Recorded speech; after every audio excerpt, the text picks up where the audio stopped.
إن الحمد لله نحمده ونستعينه ونستغفره ونعوذ بالله من شرور أنفسنا ومن سيئات أعمالنا من يهده الله فلا مضل له ومن يضلله فلا هادي له وأشهد أن لا إله إلا الله وحده لا شريك له وأشهد أن محمدا عبده ورسوله أما بعد فإن خير الحديث كتاب الله وخير الهدي هدي محمد صلى الله تعالى عليه وسلم وشر الأمور محدثاتها وكل محدثة بدعة وكل بدعة ضلالة وكل ضلالة في النار رب اشرح لي صدري ويسر لي أمري واحلل عقدة من لساني يفقهوا قولي أعوذ بالله السميع العليم من الشيطان الرجيم بسم الله الرحمن الرحيم ولكل أمة جعلنا منسكا ليذكروا اسم الله على ما رزقهم من بهيمة الأنعام فإلهكم إله واحد فله أسلموا وبشر المخبتين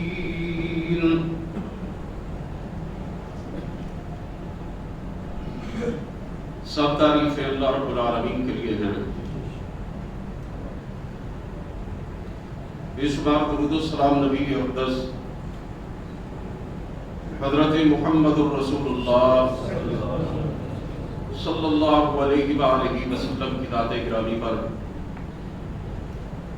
آپ کی آل طاہرہ اور آپ کے صحابہ کرام پر، اور قیامت تک آپ کی فرما برداری کرنے والے ہر مسلمان پر اللہ کی کروڑوں رحمتیں ہوں۔ حضرات محترم،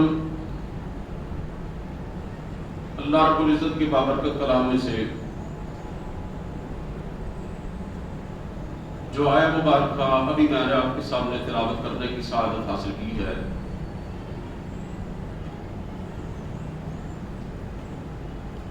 اس میں اللہ کا محاکمین نے ارشاد فرمایا وَلِكُلِّ أُمَّةٍ جَعَلْنَا مَنْسَكًا، کہ ہم نے ہر امت کے لیے قربانی کا طریقہ جاری کیا، لِيَذْكُرُوا اسْمَ اللَّهِ عَلَىٰ مَا رَزَقَهُم مِّن بَهِيمَةِ الْأَنْعَامِ، تاکہ وہ ان جانوروں پر اللہ کا نام لیں جو ہم نے ان کو عطا کیے ہوئے ہیں۔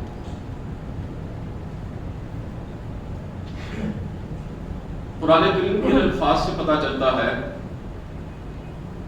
کہ قربانی ایک ایسی عبادت ہے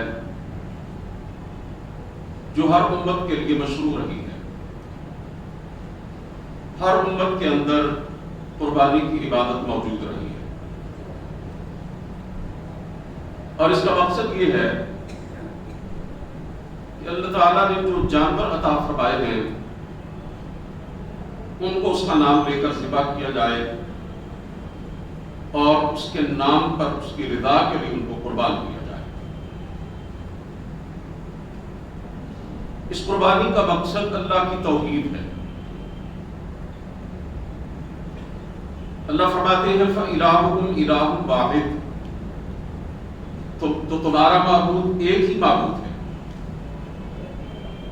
فَلَهُ أَسْلِمُوا، تو تم نے اسی کی فرما برداری اختیار کرنی ہے۔ وبشر المخبتین، اور خوشخبری دے دیجئے یا نبی صلی اللہ علیہ وسلم اللہ تعالیٰ کی بارگاہ میں عجز و انکسار اختیار کرنے والوں کو۔ اس آیت مبارکہ سے یہ بات واضح طور پر ہمارے سامنے آتی ہے کہ قربانی تمام امتوں میں موجود رہی ہے، اور اس کا طریقہ یہ رہا کہ اللہ کا نام لے کر ان جانوروں کو قربان کیا جائے۔ لوگ اپنے جھوٹے خداؤں، اپنے بتوں، اپنے معبودان باطلہ کے نام پر جانوروں کی قربانی دیتے تھے، مشرک، اللہ کی توحید کے باغی۔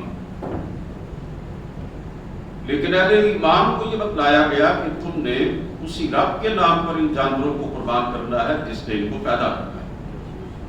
تم نے شرک کے مقابلے میں توحید کا اعلان کرنا ہے اپنے عمل سے، اپنے کردار سے، اور اسی کا فرما بردار بن کے تم نے رہنا ہے۔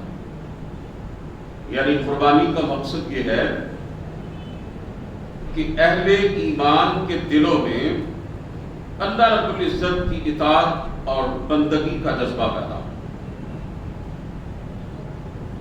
اور اللہ تعالیٰ کو وہ لوگ بڑے پسند ہیں جو اس کے احکامات کے سامنے جھکتے ہیں اور اپنے رب کے سامنے عجز و انکسار کا پیکر بن کے رہتے ہیں، اپنے پروردگار کے فرامین کو دل و جان سے عزیز سمجھتے ہیں۔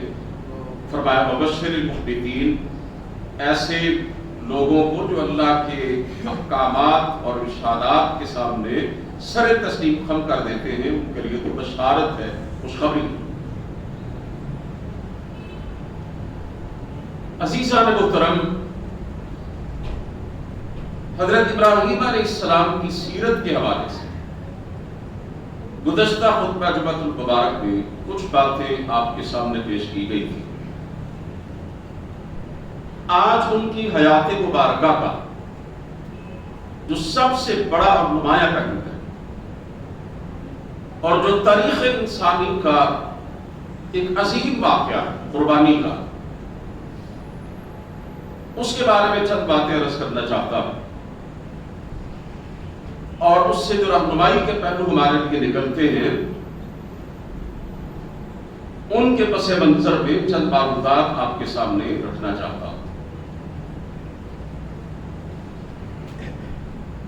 بعض لوگ یہ کہتے ہیں کہ جناب قربانی کے نام پر ہر سال خواہ بخواہ لاکھوں جانوروں کے گلے کاٹ دیے جاتے ہیں، اربوں روپیہ اس پہ لگا دیا جاتا ہے۔ اس سے تو بہتر یہ ہے کہ یہی روپیہ غریبوں، مسکینوں کی فلاح و بہبود کے لیے صرف کر دیا جائے۔ یعنی وہ اپنی عقل کی بنیاد پر دین اسلام کے احکامات کو پرکھنے کی کوشش کرتے ہیں۔ ایسے لوگ کل کل یہ بھی کہہ سکتے ہیں کہ دن میں 5 مرتبہ نماز پڑھنے پر ہمارے 2-3 گھنٹے صرف ہو جاتے ہیں، تو ہم نماز نہیں پڑھتے، یہ وقت ہم مریضوں کی عیادت کے لیے لگا دیتے ہیں، اس سے انسانوں کا بھلا ہوگا۔ تو ساری بات یہ سراسر حماقت ہے۔ دین اسلام کا تو خلاصہ یہی ہے کہ جو عبادات جن مواقع پر اور جس طریقے سے اللہ رب العزت نے ادا کرنے کا حکم دیا ہے، انہی اوقات میں اسی طریقے کے مطابق ان کو ادا کیا جائے۔ دین اسلام کا تو معنی ہی یہ ہے کہ اپنی عقل کے گھوڑے دوڑانا بند کر دیے جائیں، دین کی کوئی بات سمجھ میں آئے یا نہ آئے، اللہ کا حکم ہے تو اس کے سامنے سر کو جھکا دیا جائے۔ حضرت ابراہیم علیہ السلام اور حضرت اسماعیل علیہ السلام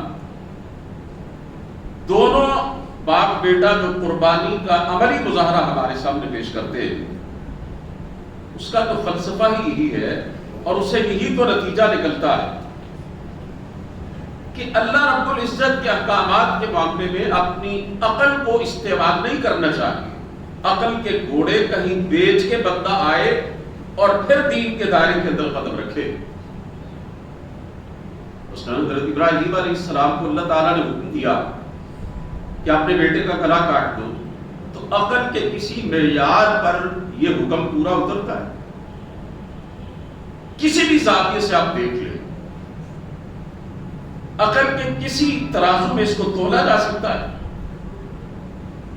کہ ایک باپ بیٹے کو قربان کر دے، بیٹے کا گلا کاٹ دے؟ لیکن حضرت ابراہیم علیہ السلام تیار ہوئے۔ حضرت اسماعیل علیہ السلام نے جب یہ حکم سنا تو کیا انہوں نے بھی اپنے باپ سے یہ کہا تھا کہ آپ کیسی خلاف عقل بات کر رہے ہیں؟ وہ باپ بھی بھلا اپنے بیٹے کو مانتا ہے، اپنے بیٹے کی جان لیتا ہے، میں اس بات کے لیے آبادہ نہیں ہوں۔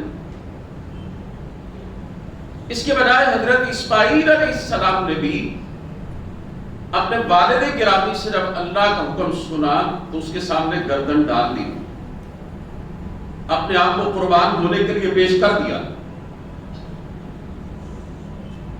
اس سے واضح طور پر یہ بات سامنے آتی ہے کہ جب اللہ تعالیٰ کا حکم آ جاتا ہے تو پھر انسان کو اس پہ مصلحتیں تلاش نہیں کرنی چاہیے، انسان کو اپنی عقل اور دانش کی بنیاد پر اس کا جائزہ نہیں لینا چاہیے، انسان کو نفع اور نقصان کا ترازو ہاتھ میں نہیں لینا چاہیے۔ اس کا کام صرف اور صرف یہ بنتا ہے کہ وہ بلا چون و چرا اپنے پروردگار کے حکم پہ عمل کرے۔ اللہ رب العالمین فرماتے ہیں وَمَا كَانَ لِمُؤْمِنٍ وَلَا مُؤْمِنَةٍ اِذَا قَضَى اللَّهُ وَرَسُولُهُ أَمْرًا أَن يَكُونَ لَهُمُ الْخِيَرَةُ مِنْ أَمْرِهِمْ۔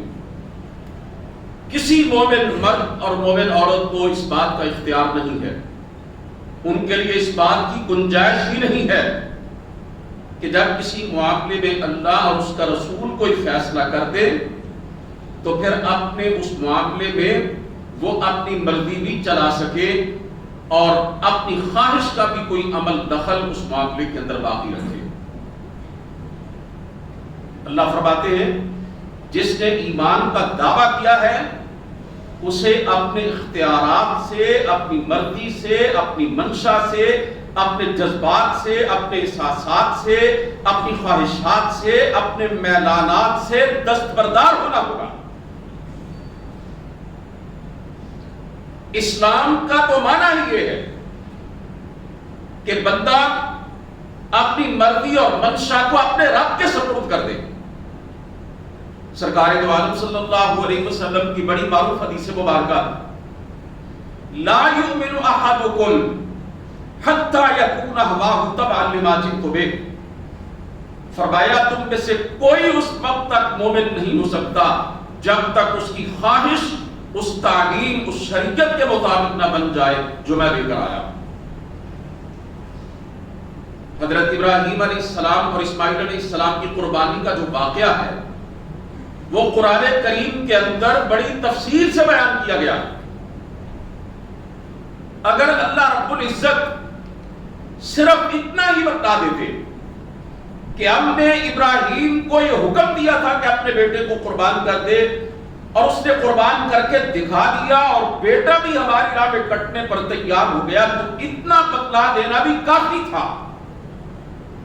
لیکن اللہ تعالیٰ نے تو اس کی تفصیل بیان فرمائی، بلکہ باپ اور بیٹے کے درمیان جو گفتگو ہوئی اسے بھی اپنے قرآن کریم کا حصہ بنایا۔ اللہ فرماتے ہیں وَقَالَ إِنِّي ذَاهِبٌ إِلَىٰ رَبِّي سَيَهْدِينِ، جب حضرت ابراہیم علیہ السلام آتش نمرود میں سے بخیر و عافیت باہر نکلے، ہماری قدرت سے انہیں کوئی دخل نہ پہنچا، تو انہوں نے کہا میں اپنے رب کی طرف جا رہا ہوں، میرا رب مجھے راستہ دکھائے گا، یعنی میں اپنا وطن چھوڑ رہا ہوں، اس شہر کو ترک کر رہا ہوں اور اللہ کی توحید کی خاطر میں اپنے رب کے راستے پر رواں دوا ہوں۔ میرا پروردگار مجھے جہاں پہنچا دے گا میں چلا جاؤں گا۔ اس کی زمین بڑی وسیع ہے اور پھر ان کی عمر بھی ڈلتی چلی جا رہی تھی، انہیں ایک سہارے کی ضرورت تھی۔ دعا کی رب ہب لی من الصالحین، الہی مجھے ایک نیک بیٹا عطا کر دے۔ اللہ فرماتے ہیں فبشرناہ بغلام حلیم، ہم نے انہیں ایک بردبار، ایک حلیم متبع بیٹے کی بشارت دی۔ فلما بلغ معہ السعی، جب وہ بیٹا ان کے ساتھ دوڑنے کے قابل ہو گیا، جب اس عمر کو پہنچا کہ جب باپ اپنے بیٹے سے امیدیں لگا لیتا ہے اور یہ دیکھتا ہے کہ میرا بیٹا اب بڑا ہو رہا ہے، اب بہت جلد وہ میرا سہارا بن جائے گا، وہ میرے ساتھ بھاگ دوڑ کرنے کے قابل ہو جائے گا۔ جب اس عمر کو حضرت اسماعیل پہنچے تو اللہ فرماتے ہیں ہم نے انہیں حکم دیا کہ اس بیٹے کو ہماری راہ میں ہمارے حکم پہ قربان کر دو۔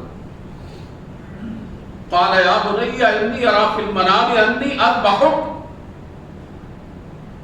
کہ جب ابراہیم نے اپنے بیٹے کو یہ خواب سنایا اور کہا برخوردار تیری رائے کیا ہے، تو اس معاملے میں کیا کہتا ہے؟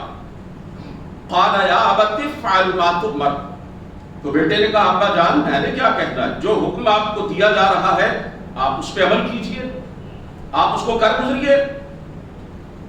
یعنی حضرت اسماعیل علیہ السلام نے عرض کیا، اللہ کے اس ننھے پیغمبر نے اپنے عظیم باپ سے کہا کہ ابا جان آپ کو معلوم ہے کہ جب اللہ کا حکم آ جاتا ہے تو پھر مشورہ نہیں لیا جاتا، پھر رائے طلب نہیں کی جاتی، پھر پوچھا نہیں جاتا کہ اس حکم پہ عمل کیا جائے یا نہ کیا جائے، پھر تو بندے کو کر گزرنا چاہیے، اس حکم کو ہر قیمت پہ پورا کرنا چاہیے۔ ستجدنی انشاءاللہ من الصالحین، اللہ نے اگر چاہا تو آپ مجھے صبر کرنے والا پائیں گے۔ ستجدنی انشاءاللہ من الصابرین، حضرت اسماعیل علیہ السلام نے کہا کہ اے ابا جان اگر اللہ چاہے گا تو آپ مجھے حکم خداوندی کے سامنے ڈٹ جانے والا، صبر کرنے والا پائیں گے۔ فلما اسلما، اللہ فرماتے ہیں کہ جب دونوں ہمارے حکم کے سامنے جھک گئے، یہ جو اسلما کا لفظ ہے نا، یہ عربی گرامر کے حوالے سے باب افعال سے ہے، تثنیہ مذکر کا صیغہ ہے اور فعل ماضی سے ہے، دونوں اسلام لے آئے، اسی سے اسلام بنا ہے جو ہمارا دین ہے۔ اللہ رب العزت نے یہ نہیں فرمایا کہ حضرت ابراہیم علیہ السلام بیٹے کو قربان کرنے کے لیے اور بیٹا قربان ہونے کے لیے تیار ہو گیا، بلکہ اللہ فرما رہے ہیں فلما اسلما، جب دونوں باپ بیٹا ہمارے حکم کے سامنے سر کو جھکا دیتے ہیں، ہمارے ارشاد کے سامنے سپر ڈال دیتے ہیں، جب دونوں ہماری فرما برداری اختیار کر لیتے ہیں، اس کا مطلب کیا ہے کہ اسلام کا تو خلاصہ اور نچوڑ ہی یہی ہے کہ اللہ تعالیٰ کے احکامات کی تعمیل، پروردگار کے ارشادات پر عمل، اپنی مرضی اور منشا سے دستبرداری، اللہ تعالیٰ کی بات، اللہ کا حکم سمجھ میں آتا ہے یا نہیں آتا، بس اس کو پورا کرنا ہے، اس پہ عمل کر کے دکھانا ہے۔ وَتَلَّهُ لِلْجَبِينِ، اور فرمایا کہ بیٹے کو پیشانی کے بل لٹایا۔ اب دیکھیں حضرت ابراہیم علیہ السلام نے کس طرح اللہ تعالیٰ کے حکم کی تعمیل میں اپنے جذبات، اپنی خواہشات اور اپنی آرزوؤں کا بھی خون کیا۔ آپ کیا سمجھتے ہیں کہ یہ کوئی معمولی امتحان تھا؟ یہ کوئی چھوٹی آزمائش تھی؟ جب بچہ ہوتا ہے نا 10-12 سال کا، جوانی کی دہلیز پہ قدم رکھنے والا ہوتا ہے، تو وہ کسی اور کا بھی ہونا تو اچھا لگتا ہے اور پیارا لگتا ہے، اور جب اپنا بیٹا ہو تو پھر تو انسان کو وہ بہت ہی پیارا لگتا ہے۔ آپ کیا سمجھتے ہیں کہ حضرت ابراہیم علیہ السلام کو علم تھا کہ چھری نہیں چلے گی؟ جانتے تھے بیٹے کا گلا نہیں کٹے گا؟ اگر معلوم تھا تو پھر امتحان کیسا؟ سب جھوٹ ہے کہ فلاں حضرت صاحب جو ہیں ان کے 14 طبق روشن ہیں، ہمارے جو حضرت صاحب ہیں وہ سب کچھ جانتے ہیں، اور فلاں جو ہستیاں ان سے کوئی چیز نہیں چھپی ہوئی۔ سب کچھ جاننے والی ذات صرف اور صرف میرے رب کی ذات ہے۔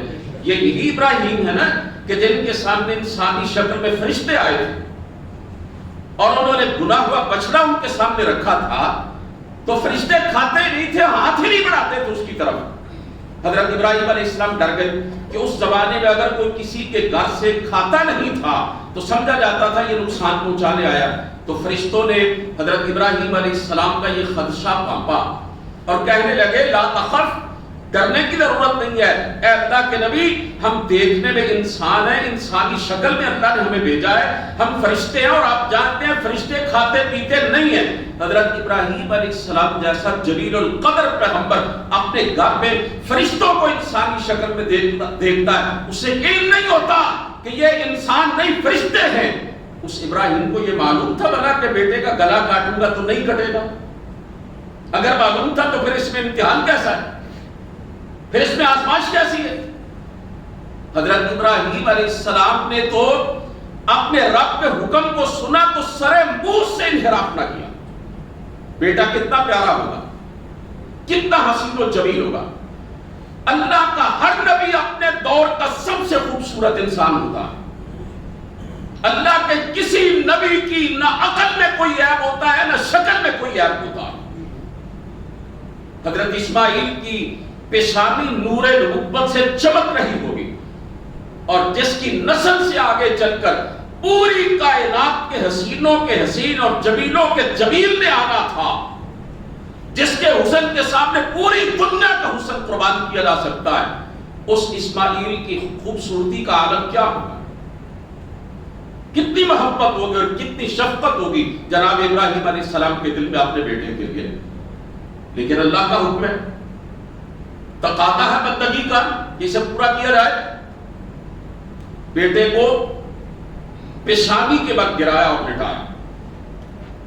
اللہ فرماتے ہیں وَنَادَيْنَاهُ أَن يَا إِبْرَاهِيمُ قَدْ صَدَّقْتَ الرُّؤْيَا۔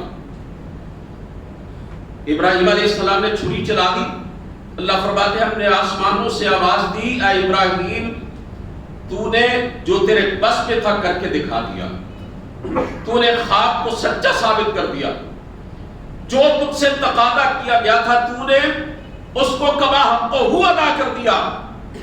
تیرے بیٹے کی جان لینا ہمارا مقصد نہ تھا بلکہ تیرے جذبہ محبت کا امتحان لینا ہمارے پیش نگاہ تھا۔ ہم یہ جانچنا چاہتے تھے کہ تو بڑھاپے میں بیٹا پا کر ہم سے غافل تو نہیں ہو گیا، کہیں ہماری محبت پہ اولاد کی محبت غالب تو نہیں آ گئی۔ انما اموالکم واولادکم فتنہ، کہ اولاد بہت بڑی آزمائش ہے، بہت بڑا فتنہ ہے۔ ہم تو یہ دیکھنا چاہتے تھے کہ بیٹے کی محبت تیرے دل میں زیادہ ہے یا ہماری اطاعت اور وفاداری کا جذبہ زیادہ ہے۔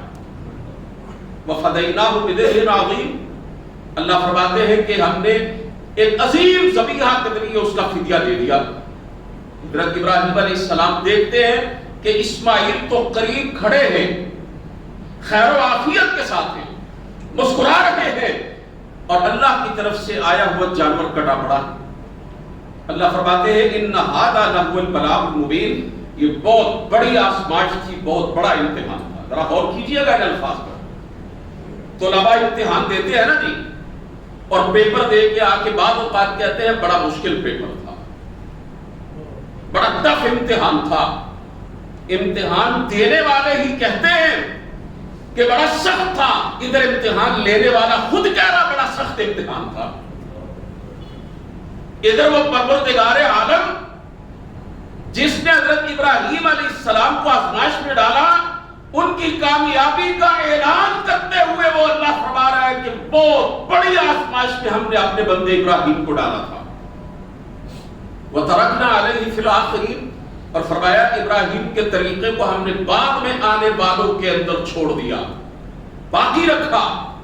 قیامت تک امت مسلمہ کا ایک فرد بھی جب تک موجود رہے گا، عید الاضحیٰ کے موقع پر حضرت ابراہیم علیہ السلام کی سنت کو تازہ کرتے ہوئے قربانی کے عمل کو برقرار رکھے گا، اور اسلام کے دشمن، شاعر اسلام کے خلاف پروپیگنڈا کرنے والے اور عقل کے پجاری اور غلام جتنی چاہے کوشش کر لے، جتنا چاہے مصنوع ہتھ کنڈے استعمال کر لے، شاعر اللہ کو روک نہیں سکتے اور قربانی کے اس عمل کے سامنے بند نہیں۔ کے ساتھ اور پوری مسرت کے ساتھ تسلیم اور رضا کا پیکر بنتے ہوئے اللہ تعالیٰ کے احکامات پہ عمل کرنا چاہیے۔ حضرت ابراہیم علیہ السلام سے جب یہ اللہ تعالیٰ نے فرمایا کہ اپنے بیٹے کو میری راہ میں قربان کرو، تو انہوں نے اللہ تعالیٰ سے یہ درخواست نہیں کی تھی کہ یا اللہ اس حکم کو بدل دیا جائے، بیٹے کی جگہ کسی اور چیز کا مطالبہ کر دیا جائے، یا اللہ تھوڑی سی آسانی پیدا کر دی جائے، بیٹے کی قربانی کی جگہ کسی جانور کی قربانی کا حکم دے دیا جائے، یا اللہ اس حکم کو کسی اور حکم کے ساتھ بدل دیا جائے۔ نہ حضرت ابراہیم علیہ السلام نے حکم خدا بندی سنا، کوئی گنجائش نہیں مانگی، کوئی رعایت نہیں مانگی، کوئی رخصت نہیں مانگی، اور کہا یا اللہ بیٹا دیا بھی تو نے، مانگا بھی تو نے، میں تیرے حکم پر اپنے بیٹے کو قربان کرنے کے لیے تیار ہوں کہ میں تو بندہ تیرا ہوں، اور میرا کام یہ ہے کہ ان صلاتی و نسکی و محیایا و مماتی للہ رب العالمین، میری نماز بھی تیرے لیے، میری قربانی بھی تیرے لیے، میرا جینا بھی تیرے لیے، میرا مرنا بھی تیرے لیے۔ اللہ میں کون ہوتا ہوں کہ تو کہے کہ بیٹا قربان کر دے اور میں کہوں کہ یا اللہ نہیں کرنا، یا اس کی جگہ کوئی اور حکم دے دیا جائے؟ میرے بھائیوں، آج ہماری اکثریت دین کے دائرے سے باہر نکلتی چلی جا رہی ہے۔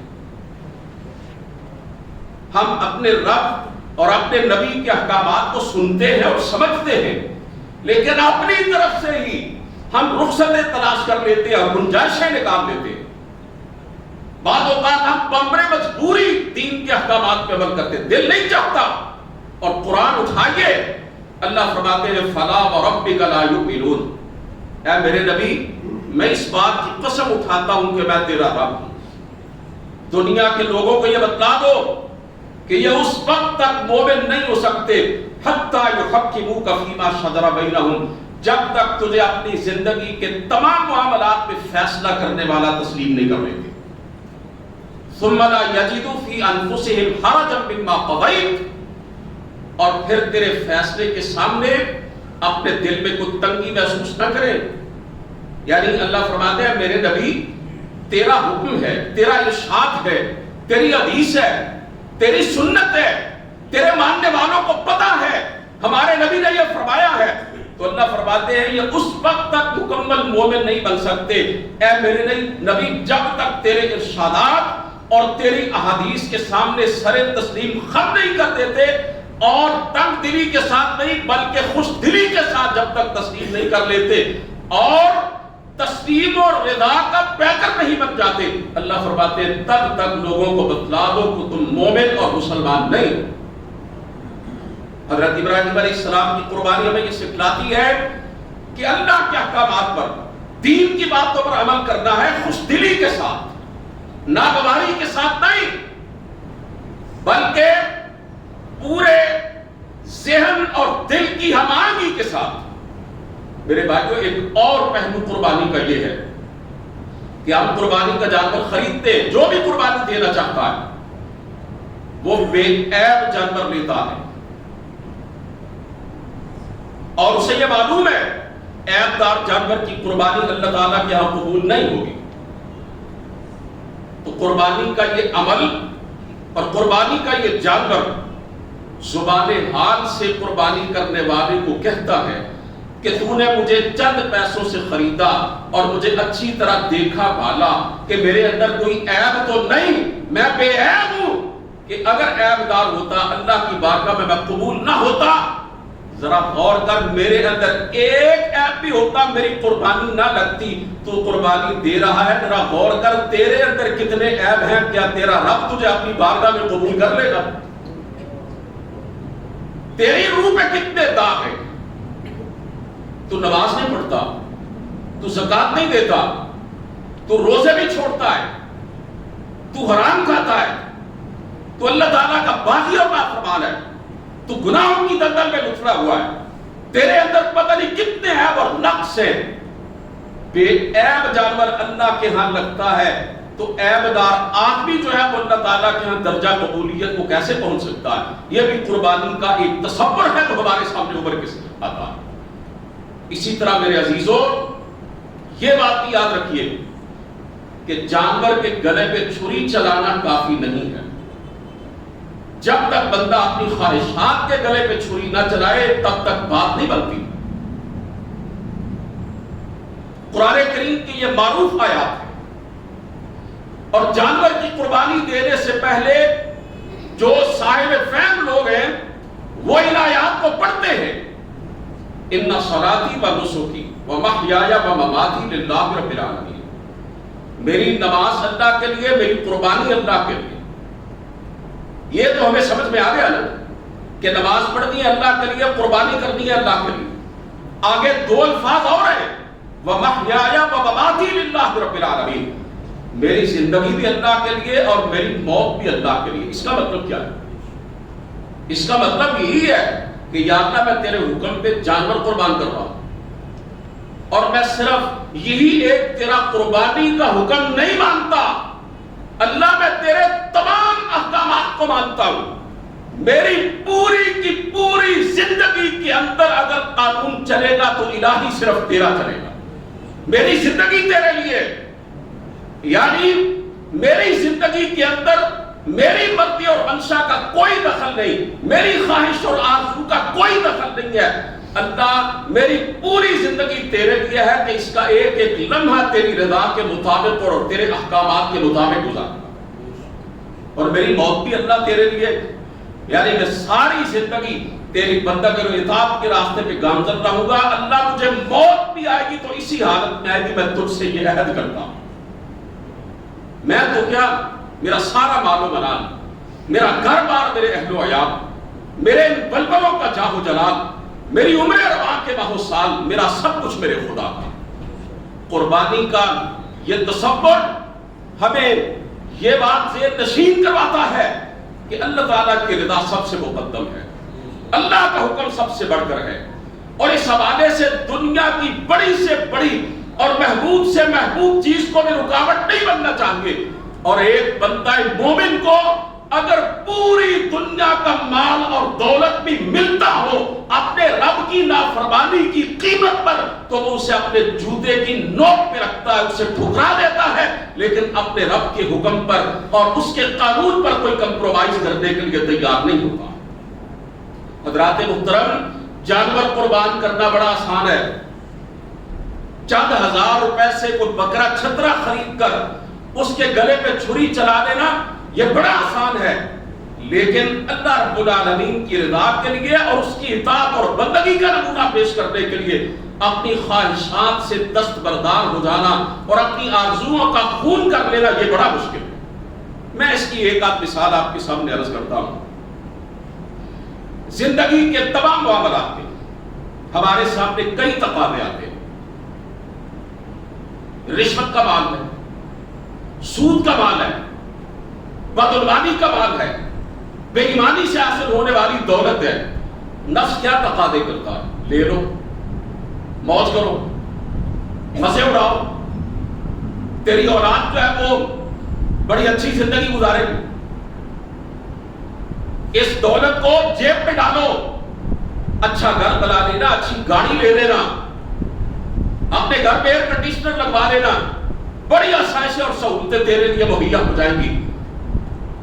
اور دوسری طرف اللہ کا حکم کیا کہ یہ حرام ہے، اس سے میں ناراض ہو جاؤں گا، یہ گناہ ہے، میں تیرا رب ہوں، اس دولت کی طرف نگاہ غلط بھی نہ ڈالنا، یہ میرا حکم ہے۔ اللہ کے حکم کو پورا کرنے کے لیے انسان کو اپنی خواہشات اور آرزوؤں کا گلا کاٹنا پڑتا ہے، اگر وہ ایسا نہیں کرتا تو ہزاروں جانوروں کے گلے کاٹنے کچھ بھی حاصل ہونے والا نہیں۔ ایک بندہ مومن ہر وقت قربانی کے مرحلے سے گزرتا ہے، ہر لمحہ اس کے لیے امتحان اور آزمائش ہے، صرف جانور کا گلا کاٹنا اس کے لیے قربانی کا موقع نہیں، قدم قدم پر اس کے لیے قربانی کا تقاضا کیا جاتا۔ کبھی آنکھوں کی قربانی کہ جو چیز تجھے دیکھنے سے منع کیا گیا ہے نہیں دیکھنی، کانوں کی قربانی، فلاں فلاں باتیں اور فلاں فلاں چیزیں نہیں سننی، کبھی کاروبار کی قربانی، یہ حرام طریقے کاروبار کے ان کو اختیار نہیں کرنا، مجلسوں کی قربانی، دوستوں میں بیٹھے ہو، غیبت نہیں کرنی، چغلی نہیں کرنی، جھوٹ نہیں بولنا، فحش باتیں نہیں کرنی، آپ نماز کو دیکھ لیں، سراسر قربانی ہے۔ صبح فجر کی نماز ہے، آرام کی قربانی ہے۔ ظہر عصر مغرب کی نمازیں ہیں، کاروبار کی قربانی ہے، وقت کی قربانی ہے۔ عشاء کی نماز ہے، اس میں بھی اپنے آرام کی قربانی ہے۔ اسی طرح آپ زکات کو دیکھ لیں، یہ اپنے مال کی قربانی ہے۔ حج کو دیکھ لیں، آپ جسم اور مال دونوں کی قربانی ہے۔ روزوں کو آپ دیکھ لیں، کیسے اپنے جذبات، اپنے خواہشات اور احساسات کی قربانی بندہ دیتا ہے۔ تو ایک بندہ مومن تو ہر وقت، ہر لحظہ، ہر گھڑی قربانی کے مرحلے میں سے گزرتا ہے، اور جب وہ اس راستے پر چلتے چلتے اپنے آپ کو اتنا پختہ کر لیتا ہے، بٹی میں تپ کے کندن بن جاتا ہے، اور اپنے رب کی اطاعت اور فرما برداری کا نمونہ پیش کرتا ہے، ہر حوالے سے پیش کرتا ہے، تو پھر جب وہ دنیا سے جاتا ہے تو آسمانوں سے اس کے لیے آوازیں آتی ہیں، یا ایتھا النفس المطمئنہ ارجعی الی ربک راضیۃ مرضیہ، اے مطمئن جان چل اپنے رب کی طرف۔ تو ساری زندگی اپنے رب کو راضی کرنے کی کوشش کرتا رہا، اے بندے اب لوٹ اپنے پروردگار کی طرف۔ وہ رب یہ اعلان کر رہا ہے کہ وہ تجھ سے راضی، فادخلی فی عبادی وادخلی جنتی، اللہ کی طرف سے بتلایا جاتا ہے میرے نیک بندوں کے اندر شامل ہو جا اور میری جنتوں کا حقدار بن جا۔ حضرات محترم، قربانی جو حضرت ابراہیم علیہ السلام کی زندگی کا سب سے نمایاں پہلو ہے، بلکہ تاریخ انسانیت کا ایک عظیم ورق ہے اور ایک عظیم اور عجیب واقعہ ہے۔ اس کے بے شمار پہلو ہمارے سامنے آتے ہیں، ان میں سے چند ایک کا تذکرہ میں نے آپ کی خدمت میں کیا ہے۔ اللہ تعالیٰ سے دعا ہے کہ وہ ہمیں قربانی کے تصور کو عملی طور پر اپنی زندگیوں میں شامل کرنے کی توفیق عطا فرمائے۔ وآخر دعوانا الحمدللہ رب العالمین۔